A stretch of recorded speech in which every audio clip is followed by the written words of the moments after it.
the art of thinking beyond the obvious. And today I have my special guest.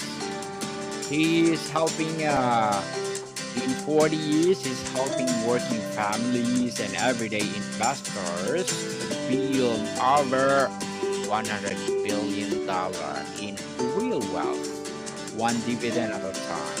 That's this one of his advocacy, and other than Mr. Roger Conrad.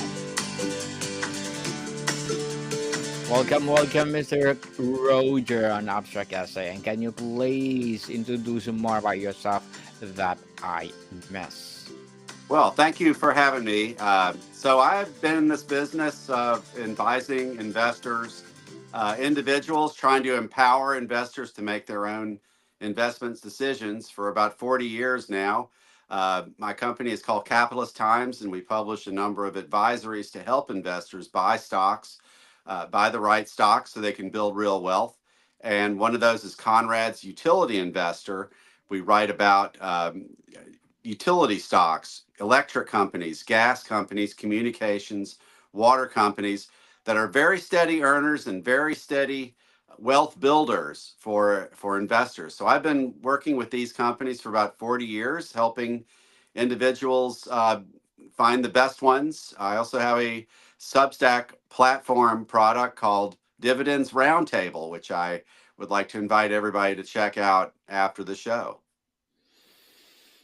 And thank you so much for sharing your knowledge and wisdom to the world, Mr. Roger. Thank Thank you. you, thank you, thank you. So, today let's talk about the quiet revolution, how AI and energy dividends are powering generational wealth. Let's start with the why quiet revolution. What makes it different from the loud, disruptive tech revolution of the past, and why is the most people not yet fully aware of this potential? That's a very good question because, when people talk about the artificial intelligence revolution, they do talk about the disruption. They talk about technology stocks primarily. They talk about investments that can gain a lot of value but lose a lot of value in a hurry. On the quiet side, though, are companies that have to provide what's needed to power the artificial intelligence revolution. So I mentioned that we've been doing a lot of work over the years with electricity, gas, water, communications companies that provide basic services that without which the artificial intelligence revolution is impossible to happen. So these companies are making a lot of money. They give it back to us in the form of dividends, which are a very nice thing to have, kind of the bird in the hand as opposed to the two in the bush of investing. So it's reliable income that you get. And as the dividends increased over time, the price of a stock will increase with it. So these are the investments that people really haven't maybe caught on to for their potential with artificial intelligence. And as a result, there's a lot of opportunity for investors to take advantage. Indeed, take advantage, people. The concept of an energy dividend is powerful. Can you paint a picture of what this look like for an average family? Is it universal basic income, a reduced utility bill, or something else entirely? It's something else entirely. So you would buy a stock, make an investment in a company that produces energy, and that energy company makes money, and it gives you a piece of that money as a dividend every quarter, every 3 months or so. So, and in some cases, some companies actually pay monthly. So this can really supplement an investor or a family's income by building a position in some of these stocks. In other words, buying a few shares of stock in these companies, and then letting the dividends collect. And these companies will grow. So those dividends will increase over time and actually faster than the rate of inflation, sometimes 3 or 4 times faster than inflation. So it's a really nice way to gain additional income to help help your ends meet, but it also builds uh, wealth over time because as a company increases its dividend, it's increasing its earnings, it's becoming more valuable. So its stock goes up and stock price goes up. So, you make uh, money not only by more income to help you out, but you're also building something for the future that's increasing in value. So it's an investment. We all pay utility bills, right? We go to the gas pump, we pump gas. But if we're earning money from those same companies that are providing that electricity, who we're paying for the electricity, or they're providing the gasoline that we're pumping into our gas tanks, maybe we feel a little bit better about it because as those companies make more money, we make more money as well. So it kind of puts you on the other side of that, uh, of what is a big problem for a lot of people is paying for their electricity and gas and other essential services. Indeed. And we often hear that AI will create a new wealth, but also that it may concentrate wealth. How does the combination of AI and energy dividends specifically work to democratize prosperity instead of hoarding it? Yeah, I think that's a good point because these companies that own the data centers that have the artificial intelligence applications and they're using electricity, they're essentially paying the electricity company, for example, to provide the power that they need to run. So if we own a piece of that electricity company, because when you own a share of stock, you own a piece of that particular company. So you own a piece of your local utility that these big companies are paying to for their electricity or for their water because data centers need a lot of water, right? Or for their communication services because that's needed as well, or natural gas, for example. So all these essential services, if you own a share of stock in these companies, you're essentially, taking a toll for, or you're, essentially that's a way you can make money off of this artificial intelligence revolution, which, as you correctly point out, a lot of the applications I think are concentrating wealth in fewer and fewer hands, and particularly if you look at some of the applications that actually replace labor, they actually take away jobs. This is actually a way that perhaps uh, you can that the rest of us can make a little bit of money off this again very very uh, fast growing area and something that's really changing perhaps all the aspects of our economy potentially. This seems to move us beyond purely extractive or consumptive relationship with technology and resources. Mr. Roger, how does this model reframe our idea of wealth from what we own to what we are part of?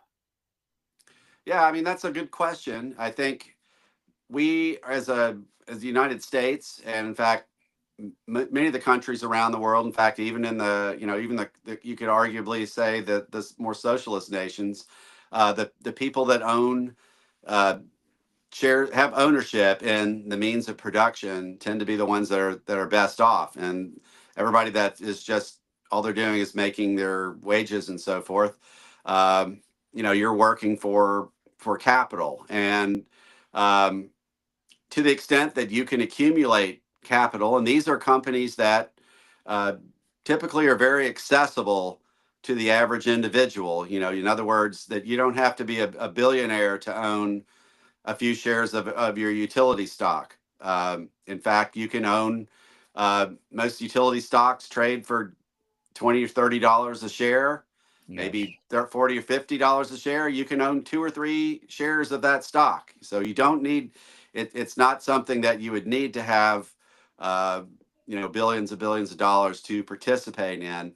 I mean, you don't have as big of a piece of it, but on the other hand, with these utility companies and so on, that the income is much more, I'd say, reliable and the value of that company, the value of that stock price will tend to be much more steady than would necessary, for example, be a tech stock, that technology stock that would have uh, a share of some or provide an application, for example.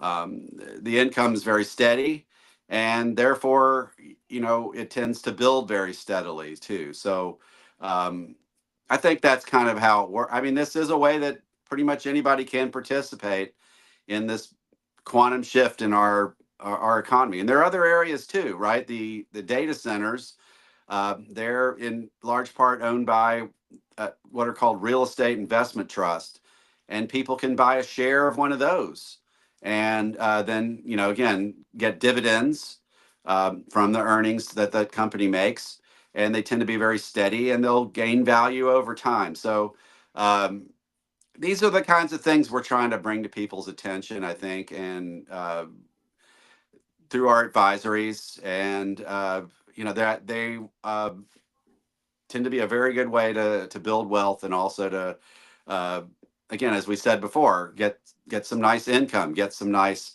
regular cash flow coming in to supplement whatever else it is you're doing. You're, whether you have your own business or whether you're working for a salary, having your money going to work for you, which is essentially what's happening here when you make an investment in one of these stocks that's paying dividends. It's going to work for you. So it's giving you some income, or building you up some wealth. And this is a tremendously fast growing area. The demand for electricity in some parts of the country is rising at close to 10% a year, uh, just because of these uses. There are other uses as well, but artificial intelligence is really driving a lot of that demand. So um, another way to, also a way to look at that is it's using electricity and driving up the price to the average consumer. So you can play deep, you're kind of playing defense as well by buying these companies. And again, as you pay something at the pump, or when you write the check for your electric bill, or it comes out of your bank account, however you do it, um, you've got that dividend coming in from the electric company on the other side. So it's a nice thing.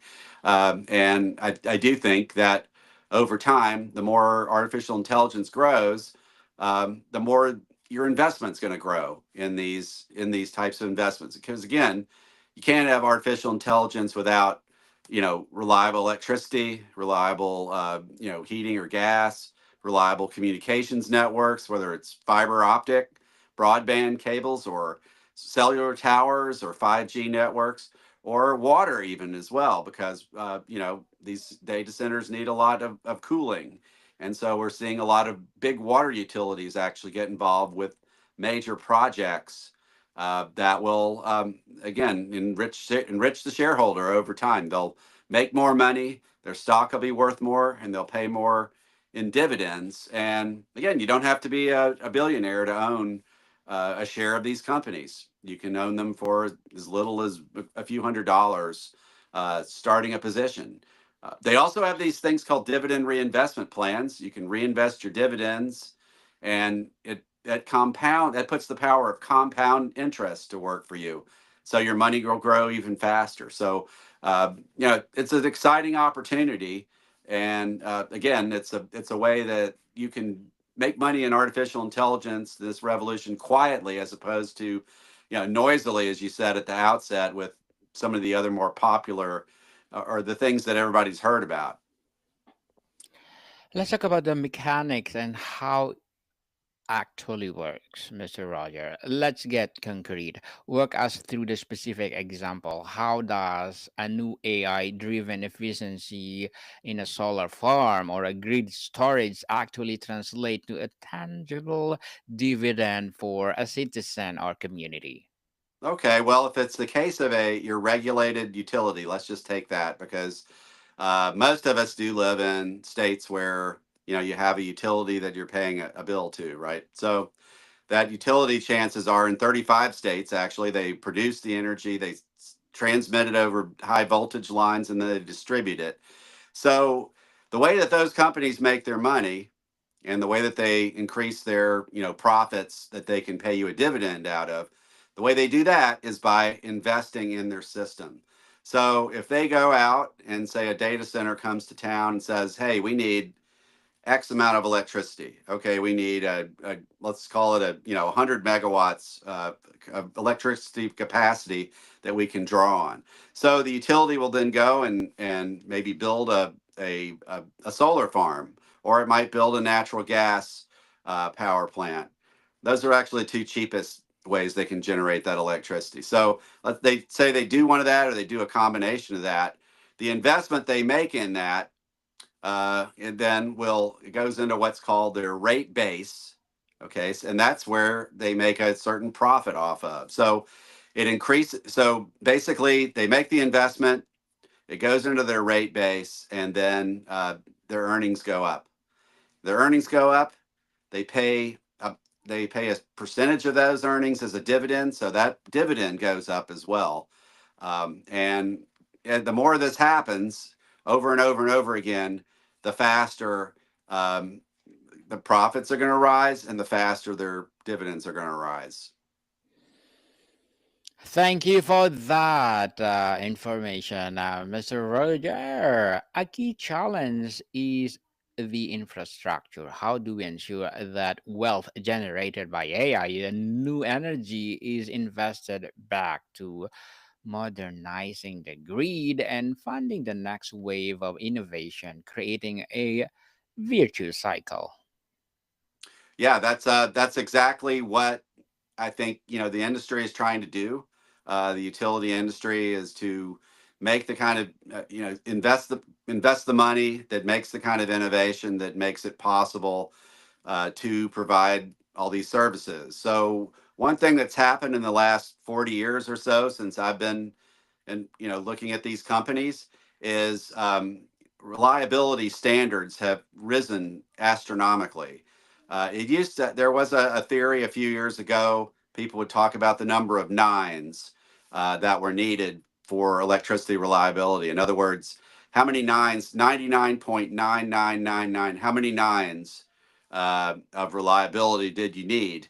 And it was continuing to increase because information technology was becoming more and more important. So that's definitely the more nines you have there, the more investment needs to be made in hardware, of course, things like your just the basic power lines and other infrastructure like transformers and so on, but also more and more in more software, what you might call software, things like data sensors that they can put over across all equipment to see where inefficiencies are occurring, how they can make things more efficient and less waste, because there's a lot of waste of energy when you generate power, and then you by the time it gets from the generating stage, from the power plant stage to your wall socket, enormous amount of waste there. If they can cut that, by cutting that waste, they cut cost out of the system. So that's and also improve reliability, improve those nines. So that's a tremendous investment that you see ongoing. And in fact, right now, it's more than two-thirds actually of what utilities are spending money on across the country. Now, there's also things like resilience, right, against wildfires, which is a huge problem out in the Southwest, or in other parts of the country, hurricanes, right, big storms, so storm outages. And again, because we are so much more connected these days, we have so much more and so much more demand for basic reliability. The onus is on the utilities to make that happen, and that requires big investment. And again, like we just said, when a utility makes investment, it goes into their rate base, and then that will leads to higher earnings, and that means bigger dividends for us. There are some limitations on that. Utilities are regulated, and one reason they are is so there's not waste in terms of the spending that they do, in terms of the investment that they do. So, like you said, at the beginning of this question, uh, you know, utilities have to, how do we ensure that this money is going to actually, is actually having this impact. Um, it is kind of a constant testing ground, and if utility comes up short, uh, they will suffer. They will suffer because the regulators will say, well, we're going to disallow this much of investment, and it comes right out of their earnings.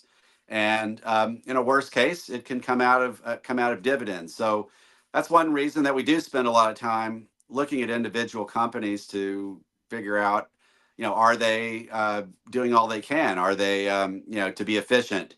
Are they able to cut costs? But that's a tremendous area, and in fact, of investment. In fact, artificial intelligence is being employed by a larger and larger number of companies because it can process all that information that's now coming in over sensors.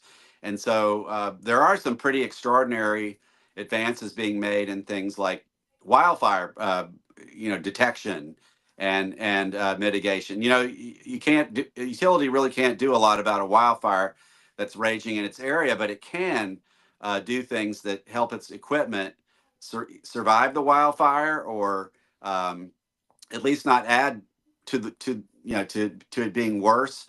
They can shut down power when there's certain conditions that are conducive to power lines causing wildfires. And artificial intelligence is making a lot of this possible, and that we're really just at the tip of the iceberg as far as that goes too. So there's two ways to think about this, right? I mean, AI is making utilities more efficient and thereby more profitable.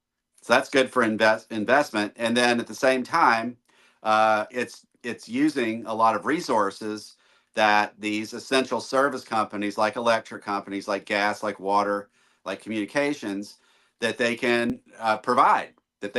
So their earnings are actually double edged, I guess, or it's two sided for this industry. So again, for investors, it's win-win, right? Because either way, earnings are going up, dividends are going up, and uh, it's a quiet way to do it because it's happening in stocks that aren't, extremely expensive and are very reliable and pay big dividends. So, and that people can own, with confidence that their investment's not going to, lose 80% of its value tomorrow. And that's the case for a lot of, those AI stocks that people have gotten very excited about and invested heavily in. And there's very likely going to be some sort of big drop in a lot of these stocks. But again, if you go about investing uh, in AI through the quiet way, like you've described it, um, your risk is much lower, and your returns are much more reliable. Mr. Roger, before we wrap up our discussion for today, I'm inviting you to please do listen to my other podcast, people. My other podcast, because my abstract essay is already in fifth season, abstract poetry in second season, and my book 101 review in fifth season too. Comedy 101 in second season, and my book on my food 101 in fifth season as well. Geography 101 in fourth season, and my baby podcast law 101 and mental health 101. Love letters in third season, and movie 101 review, music 101 in fourth season, and science 101 and sex 101 in its second season. Please listen to them wherever you listen your podcast. So, Mr. Roger, looking 20 years down the line, if this revolution is successful, what is the one thing about our society that will look the most different from today?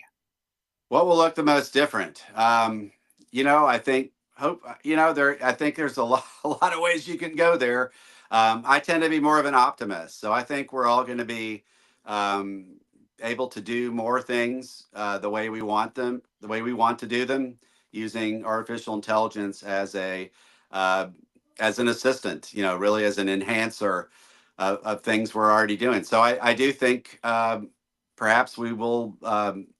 Be a society that is maybe a little bit more there's a little bit more wealth distribution as the applications of this thing uh, you know present all these opportunities for people. It's not just who's making the hardware, who is writing that, who's making the applications, these big tech companies that are driving the early stages of it. There's going to be a lot more other uh, companies out there, a lot more other industries. Some we are not aware of now that will be created, but there'll be more and more people that will be able to be a part of it. This is how every technological revolution has played out, and I do think that this one will prove to be no different. There's a lot of things people are talking about now that probably will never come to pass, particularly the people that are most worried about what's going to happen with artificial intelligence. But there will be, I think, a lot of opportunity, and I think that's what people, and particularly young people, uh, that's what you want to focus on now. What are some of these areas that this new innovation is going to make possible to happen? In our business, we are just figuring out what we can do to use AI to make our lives easier, do the task we don't want to do, and maybe get information into our hands faster. But that's the way to think about it, I think, in terms of enhancement. And I think if you think about it that way, there's going to be so much opportunity out there over the next 20 years. Finally, if someone feeling left behind by the current economic system, what is your message of hope about how the AI and energy revolution can specifically include and empower them, Mr. Roger? Yeah, I think that's a really good question. Again, I think the best thing you can do is just try to think about what this stuff might make possible. I mean, there's a lot of AIs out there, and it's confusing as to what they can do. But if you take a look at what's going on around you and just think about, well, what could be make things easier for me if I or for others, by employing some of these things, this kind of automated response, or getting more information to me, or I ask it a question and it answers for me. That's kind of, I think, the way to look at it, because again, I do think that at the end of the day, as these things become more established, and as it kind of filters out in the broad economy, there will be more opportunity for more people, not just the handful of trillionaires that own these big tech companies right now. Because again, that's where the whole thing is originating. That's where all the focus is. That's where all the investment is. That's where all the stock prices are really high. But eventually, I think it does filter out to a uh, much wider number of people. So, figure out how that might work for you. I think, it's there's a lot of pressures, and it's easier said than done. But I think that's really kind of the message of hope out there. And I do think that things will eventually become more democratized across the global economy, as well as politically. So um, just think about try to think onto that next stage. Mr. Roger Conrad, thank you so much for sharing your knowledge and wisdom to the world. Thank Thank you. you. Thank you. So, can you please invite our listeners to support your business, your advocacy, or whatever projects that you're doing right now? Mr. Roger, Yes, can you please invite our listeners to support your please come. business? Well, check me out. Check out Dividends Roundtable on Substack. And you can get substack.com, Roger Conrad. There's also conradsutilityinvestor.com, which you can see there on your slide. And that's another way you can get a hold of me. But check it out. Check me out. And substack.com, Dividends Roundtable. Yes, people, let's support Mr. Roger Conrad because if you support him, for sure, more and more empowering dividend to rise. So, Mr. Roger, thank you so much for your time. Thank you. More to come, people. See you soon.